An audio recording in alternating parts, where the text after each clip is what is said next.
There's a building in Lewisburg, Pennsylvania that most people drive past without a second thought. A federal penitentiary, brick and wire, and the particular silence of a place where time moves differently than it does outside. In the early hours of November 3rd, 1957, a guard conducting a routine check found an inmate unresponsive on his bed. The man had been in the facility for less than 9 months. He was 60 years old. He was a physician. He held a medical degree from one of the most respected universities in the world. He had trained under Sigmund Freud. His work had shaped the development of modern psychotherapy in ways that are still cited today. And he had died in a federal prison, alone, of heart failure, while serving a sentence for contempt of court. His name was Wilhelm Reich. The story of how a Viennese psychoanalyst, a serious, credentialed scientist, ended his life in an American prison cell is not a simple one. It contains genuine scientific failure. It contains a man whose grip on reality by the end had loosened in ways that even his most loyal defenders struggled to explain. But it also contains something else entirely. The image of federal agents overseeing the incineration of approximately 6 tons of a man's published work. Books, journals, manuscripts, some of them written before the disputed science even existed. These works were loaded onto trucks and burned in a city incinerator on Gansevoort Street in New York City on August 23, 1956, while the man who wrote them was awaiting the exhaustion of his final appeals. The United States government burned his books. That is not a metaphor. That is the documented record. What we're left with 67 years later is a case that refuses to resolve cleanly into either narrative we may prefer. Reich was not simply a martyr. He was not simply a charlatan. He was something more uncomfortable than either of those. He was a man of genuine intellectual power who followed his convictions so far past the edge of verifiable that the institutions he'd built his life within eventually had no choice but to turn against him. And then they overcorrected badly in ways that should trouble anyone who cares about the relationship between the state and the pursuit of knowledge. This is his story. I got my first comment the other day, which is huge. And I can't disagree with this guy. But I also multiplied my subscriber count by infinity 7 times over. So I might be doing something right. And if you enjoy the way that I've been doing this and want to hear more, subscribe and share. Anyway, let's get back to the story. Wilhelm Reich, or Wilhelm Reich, was born on March 24th, 1897 in Dobzow, a small village in Galicia, then part of the Austro-Hungarian Empire, now known as Western Ukraine. His father, Leon, was a prosperous tenant farmer, German-speaking, ambitious, cold, in the way that men of that particular class and era often were. His mom came from a similar stock. Both parents were Jewish, though they made a deliberate and pointed choice not to raise their children as Jews. Wilhelm and his younger brother Robert spoke only German. The use of Yiddish was punished. They were not permitted to play with the Yiddish-speaking children in the village. Whatever the reasoning, assimilation, social aspiration, something harder to name, the effect was a childhood lived at a slight remove from its own surrounding. German but not German, Jewish but not Jewish, of a place that refused to fully claim you. In 1900, when Wilhelm was 3 years old, the family moved to a larger estate near Usenets in the Bukovina region outside of Chernivtsi. Reich would grow up there. He was educated at home by private tutors, which was common enough for the son of a prosperous farmer in that part of the empire. His childhood was ordered and controlled and dominated by his father's expectations. Years later, in his autobiographical writings, he would describe the household with a certain detachment that reads more like a careful management than true distance. The details of his early life are present in his account.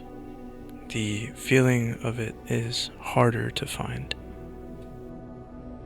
The next part of the story is truly a turning point in Reich's life, something that really cements his personality moving forward. In 1910, when Wilhelm was 13 years old, he found out that one of his tutors was having an affair with his mother. This devastating realization was too much for Reich to handle himself, and he told his father. He was the one who brought this subject to his father's attention.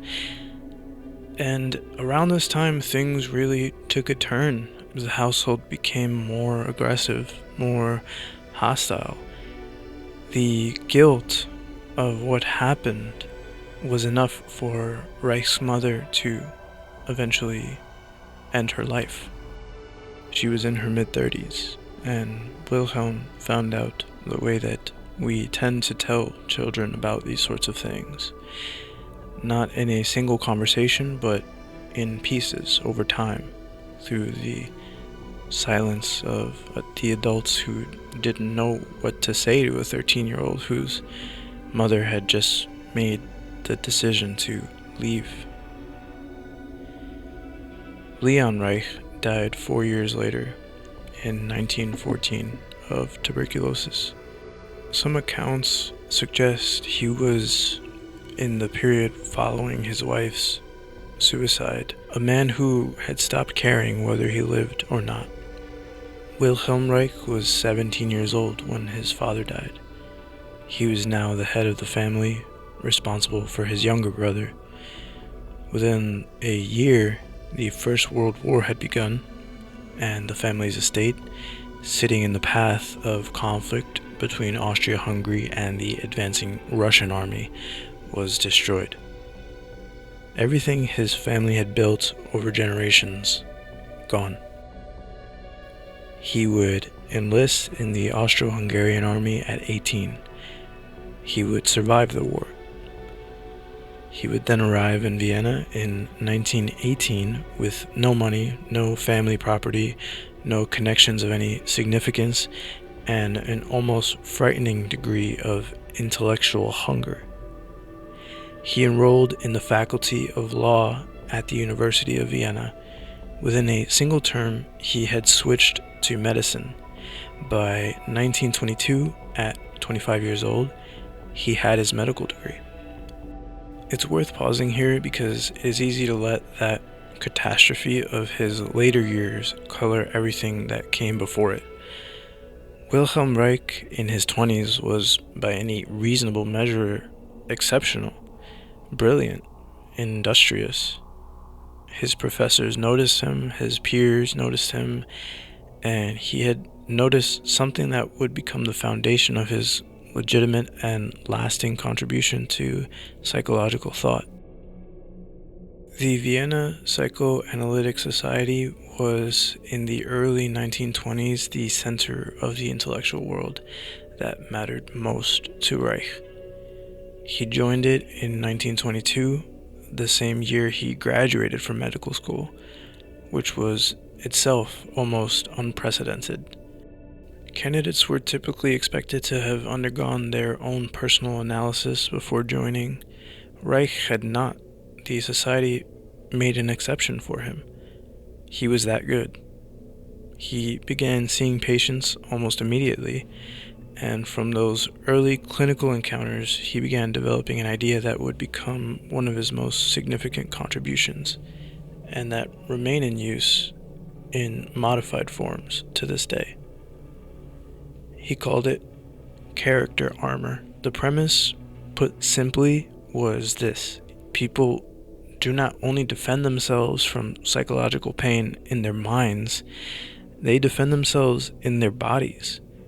Over time, Reich argued the habitual psychological defenses that protect a person from confronting unresolved emotional material become physically expressed in the way a person holds their jaw, in chronic tension across their shoulders, in restricted breathing, in posture, in the way a person moves through a room.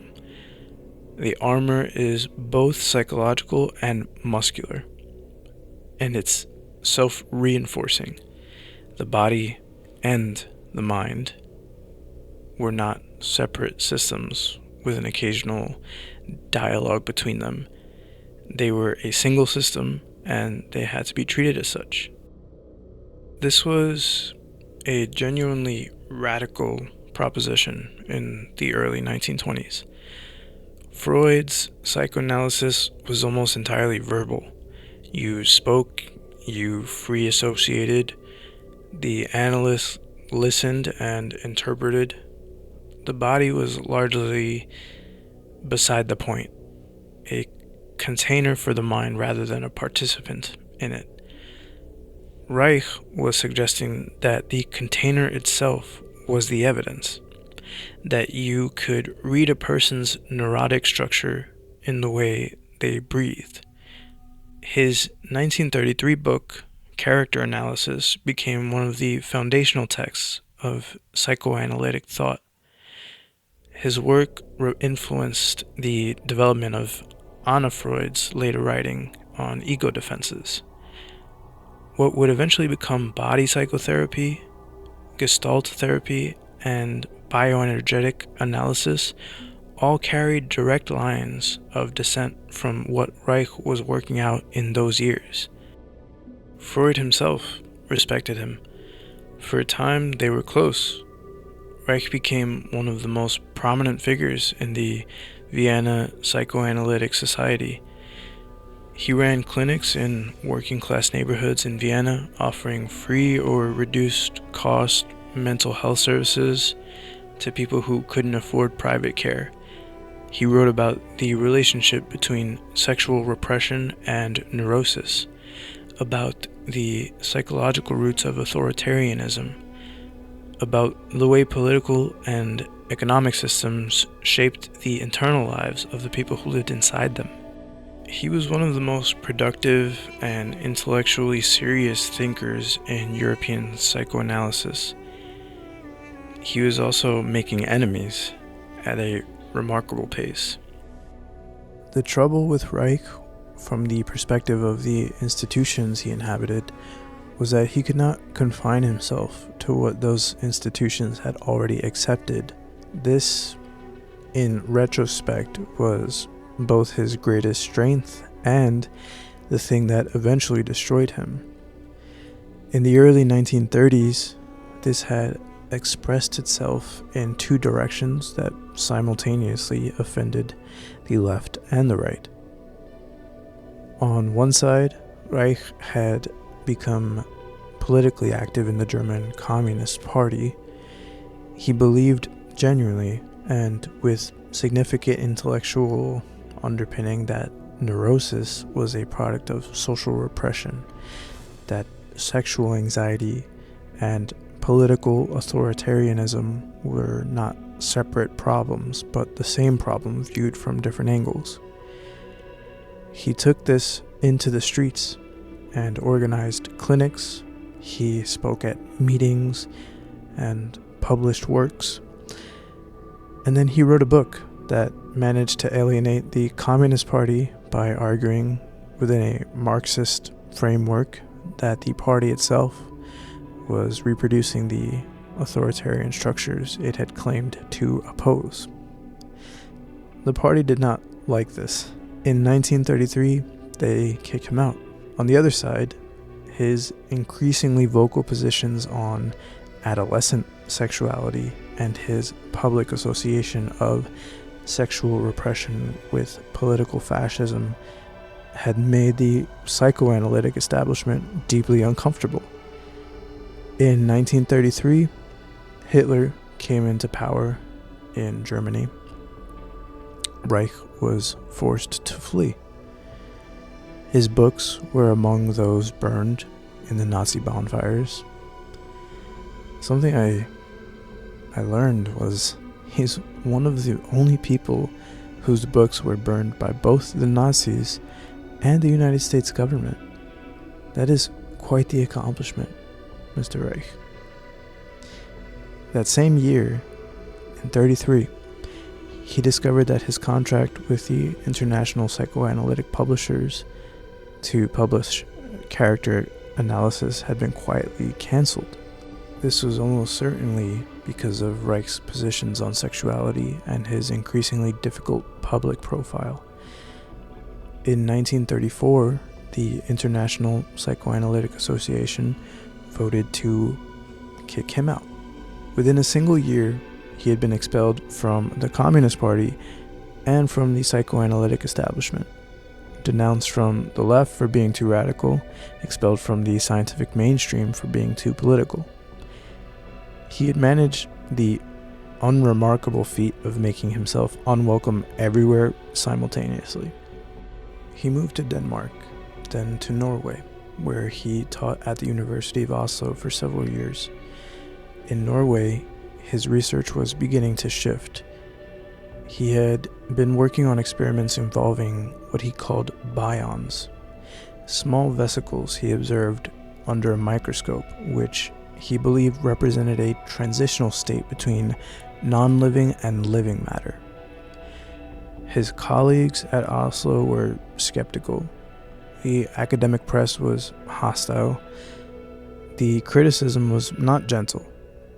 By 1939, professional opposition had made it effectively impossible for him to continue working in Norway. He had been expelled from Germany, Denmark, and Norway in succession. He was 42 years old and moved to New York. This guy managed to piss everyone off with just his ideas, to the point where his work was burned, and that's not something that happens just because you hurt somebody's feelings.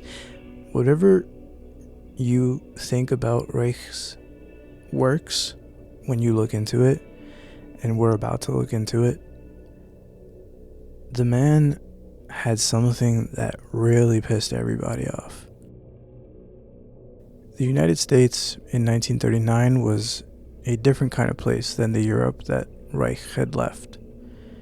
It was larger, less settled, more willing, at least in certain corners, to accommodate unconventional thought. Reich found a position teaching at the New School for Social Research in New York. He continued his research there and began publishing in English.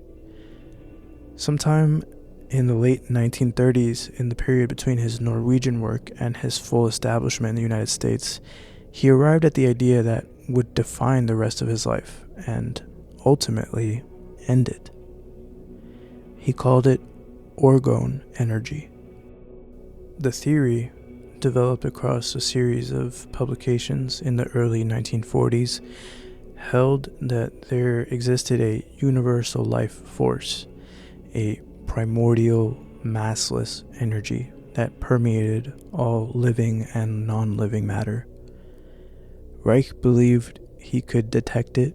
He believed it was present in the atmosphere, in the soil, in the human body. He believed it was blue.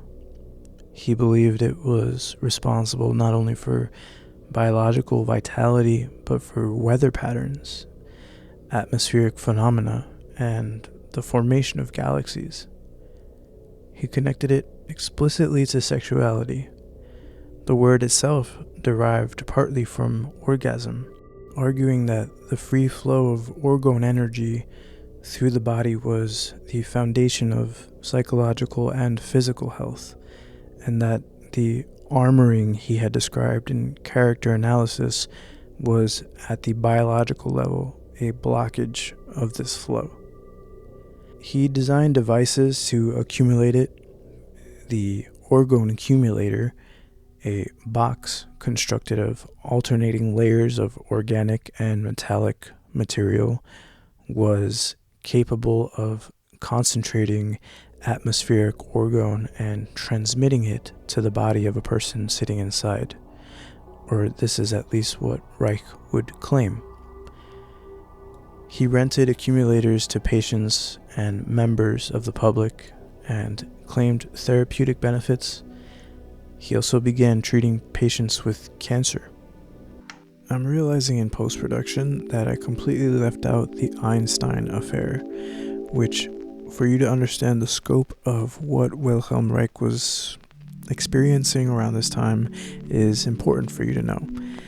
So, around December 30th, 1940, Wilhelm writes a letter to Einstein in Princeton describing his discovery of Orgone energy, explaining that it behaves differently from electromagnetic energy, and he requests a meeting. On January 6, 1941, Einstein replies, agreeing to meet. Now, on the 13th of January, 1941, Wilhelm travels to Princeton and meets Einstein at his home. They speak for about 5 hours, from 3:30 to 8:30 p.m., more or less. And Wilhelm demonstrates his apparatus, including a device he calls an orgonoscope, through which Einstein observes light phenomena. Einstein questions whether what he is seeing is objective or a subjective effect in his own eyes. Wilhelm also presents his central physical claim, a measurable temperature difference above the Orgone accumulator. Einstein is intrigued enough to agree to investigate the thermal anomaly himself, and reportedly remarks that if it proves true, it would be a bomb in physics. On February 1st, 1941, Reich returns to Princeton and delivers the experimental apparatus. He and Einstein examine it together. Einstein asks to keep it for further study. In early February, Einstein and his assistant run the experiment, measuring the temperature inside the accumulator against a freely suspended control thermometer. They confirm the anomaly Reich described. The box thermometer reads roughly 0.3 to 0.4 Celsius higher.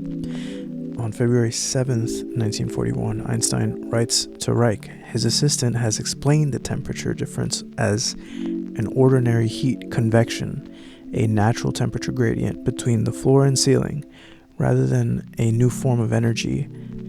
Einstein declares, through these experiments, I regard the matter as completely solved.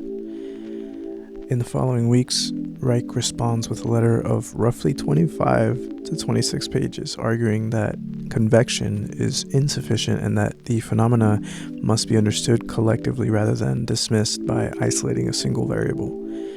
He writes that the individual facts taken by themselves are impossible to understand. Einstein, after this, doesn't engage Reich scientifically again. Wilhelm Reich later published the full correspondence as the Einstein Affair through the Orgone Institute Press, without Einstein's authorization. The meeting marked Reich's final substantive contact with mainstream physics. There's been no subsequent scientific investigation that has found any evidence that Orgone energy exists.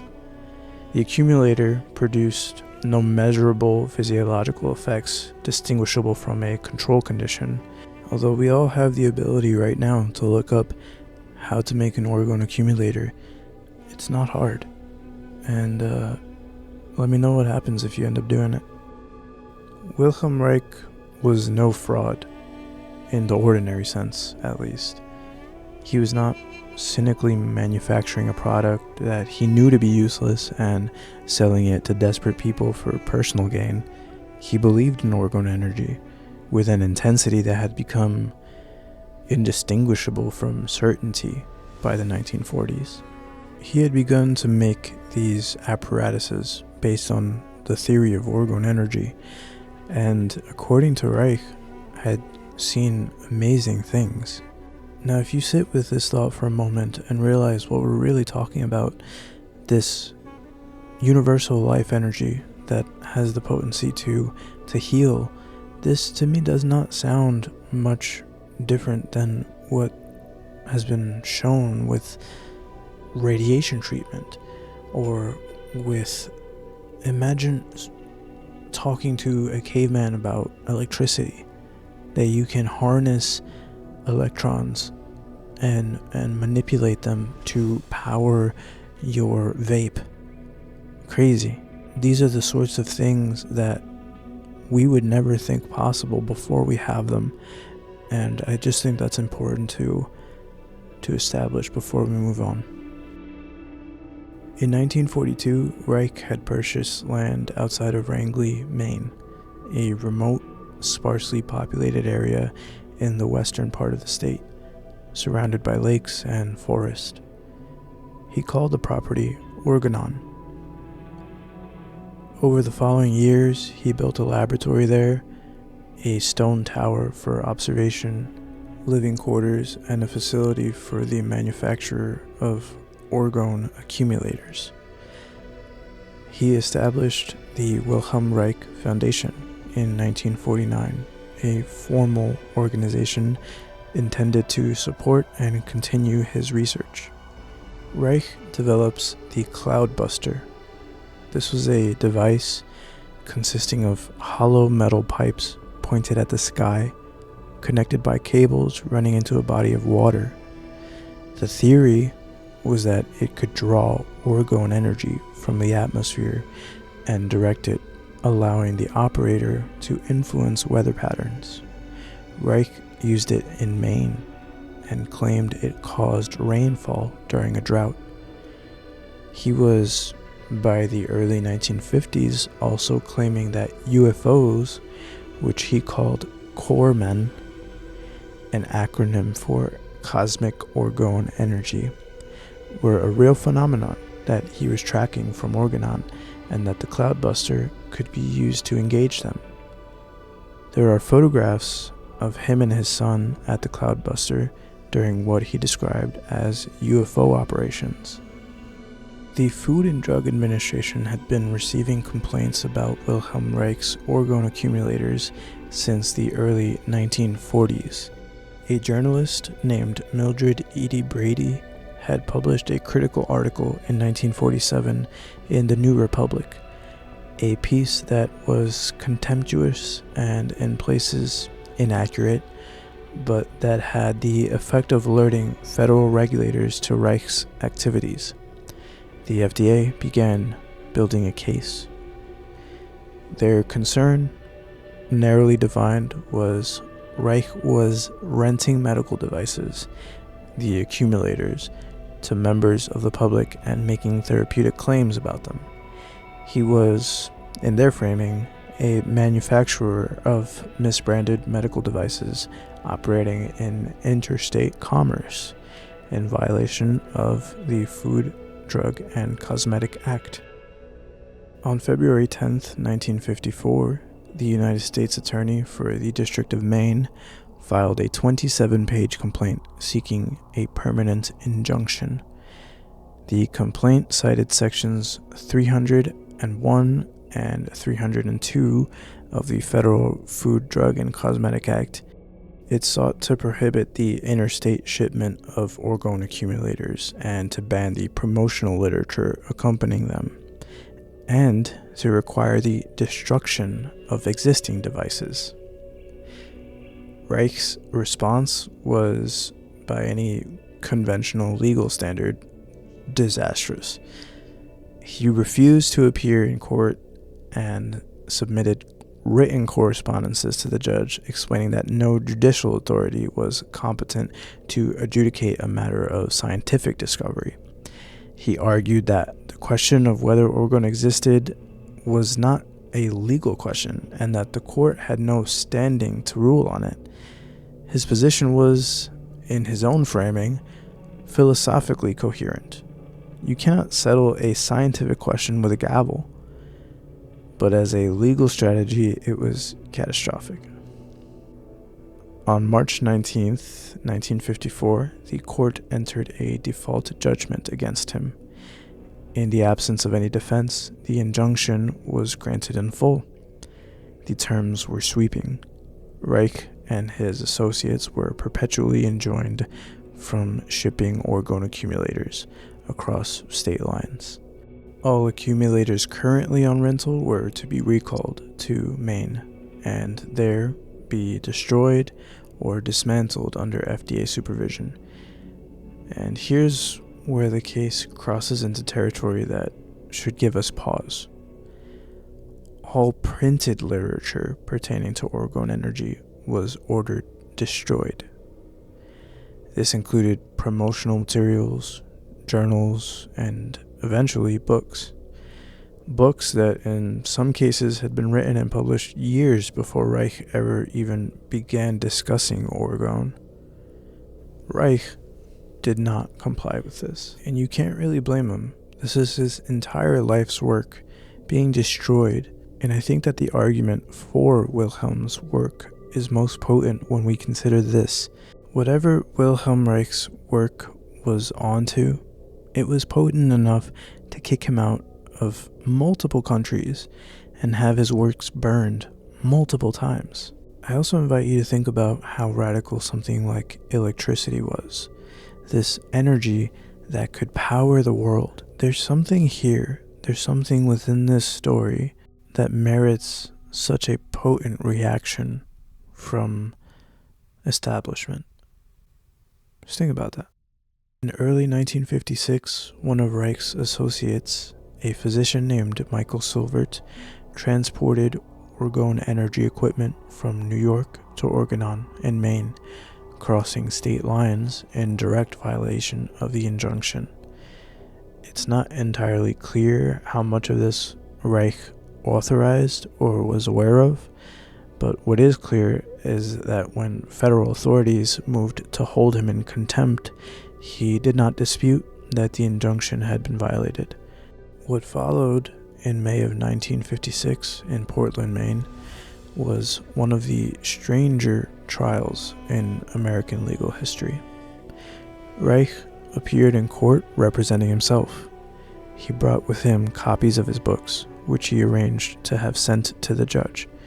He addressed the court on the nature of Orgone Energy and spoke about the history of scientific persecution, about Galileo, about the pattern of institutional resistance to genuine discovery.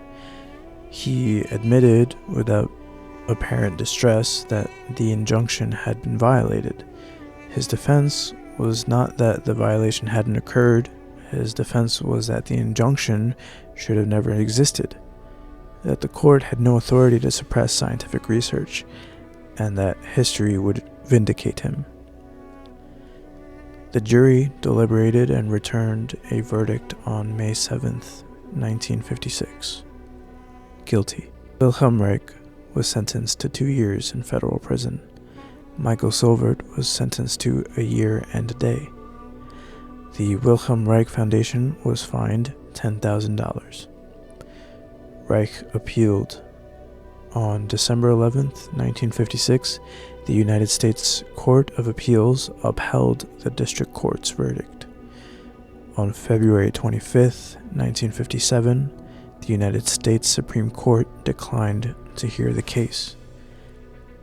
Every avenue of appeal had been exhausted. In the spring of 1957, Wilhelm Reich entered the federal prison system. On August 23, 1956, after the conviction, but while appeals were still pending, FDA agents arrived at a storage facility associated with the Wilhelm Reich Foundation.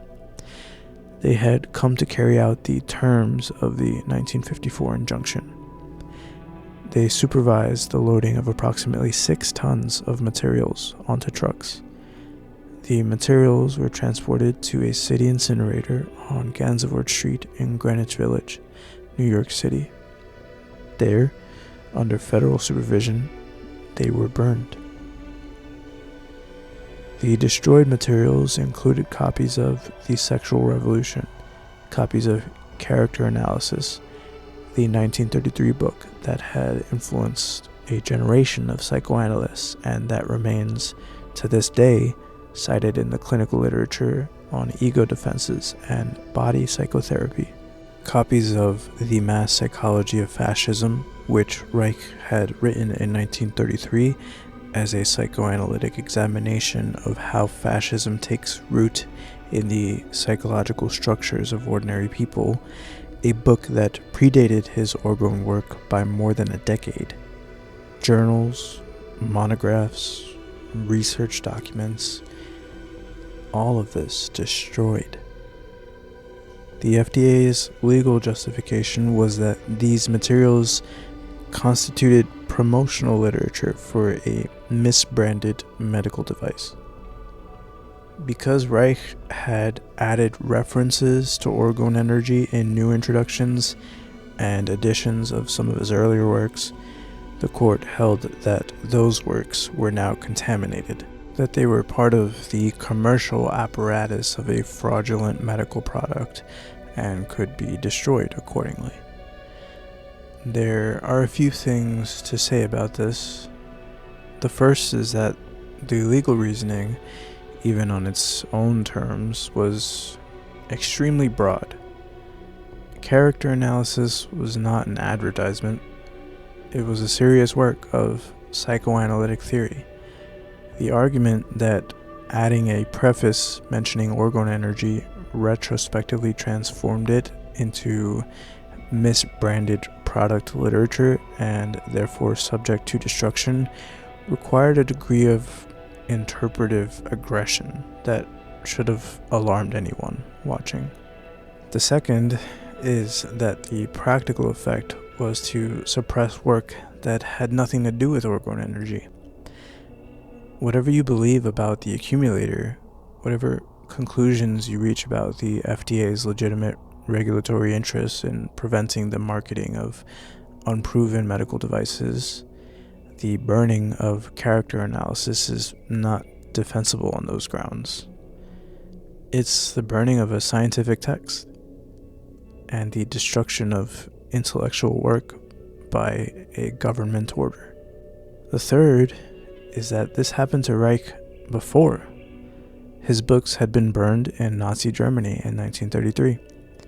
The same books, now they were being burned again by a different government with a different legal rationale in a different country. Reich was aware of this and wrote about it. He found it, understandably so, difficult to process as a coincidence.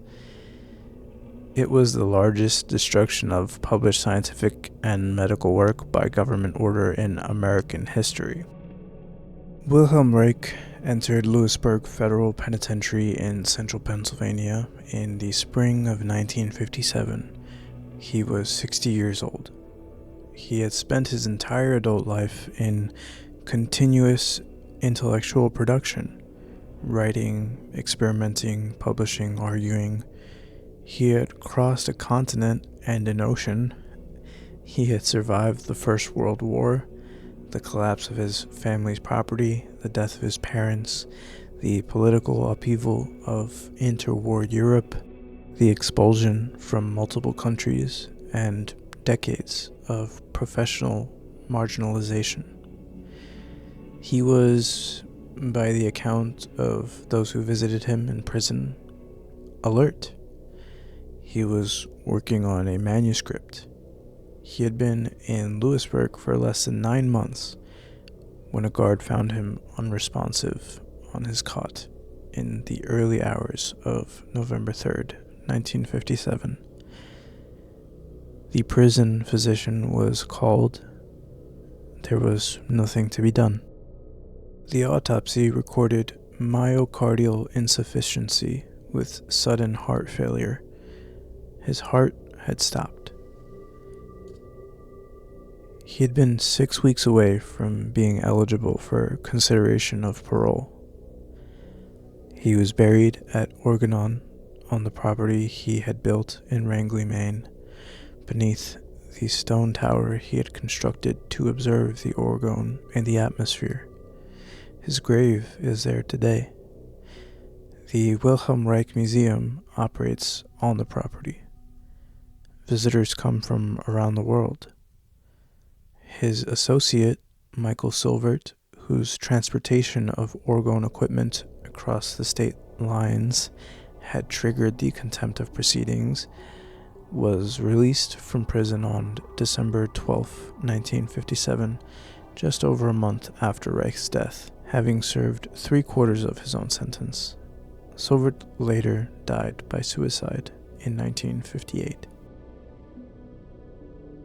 It would be easy at this point to reach for a clean conclusion, to say definitively that Wilhelm Reich was a martyr, persecuted by a government afraid of his ideas, or to say that he was a man who had collapsed into delusion, whose institutional conflict with the FDA was an entirely predictable regulatory outcome. Both of those conclusions are available, and both of them are wrong, or at least insufficient. The truth is less clean. Reich's early work is real. Character analysis is real. The concept of character armor, the idea that psychological defense structures themselves into the body, into posture, into breathing, into chronic muscular tension, is an idea that has survived the test of time and continues to inform clinical practice today. Body psychotherapy, somatic experiencing, bioenergetic analysis, these are living fields practiced by clinicians around the world that carry direct intellectual inheritance from the work that Reich was doing in the 1920s and 30s. When you encounter in any therapeutic context the idea that body holds psychological history and working with the body is working with the mind, you are indirectly standing in the shadow of Wilhelm Reich. Orgone energy does not exist, or at least that is what mainstream science would say, because there is no multimeter to test how much orgone energy is flowing from one spot to another. But making one of these accumulators is quite easy, and there's plenty of guides that you might stumble across online. But there is no version of this story that the outcome feels acceptable. The question of whether orgone energy exists is entirely separate from the question of whether a government should burn books and imprison scientists. Those are not the same question. They should not be resolved by the same answer. Reich himself, in his final writings from Lewisburg, maintained that he was a figure in a pattern he understood. He had seen what happened to Galileo. He had seen what had happened to the scientists who discovered the things that institutions were not ready to receive. He placed himself in that lineage with a sincerity that, depending on how you hold it, reads either as the clarity of a man who understood his situation, or as the final expression of a delusional grandiosity that had been building for decades.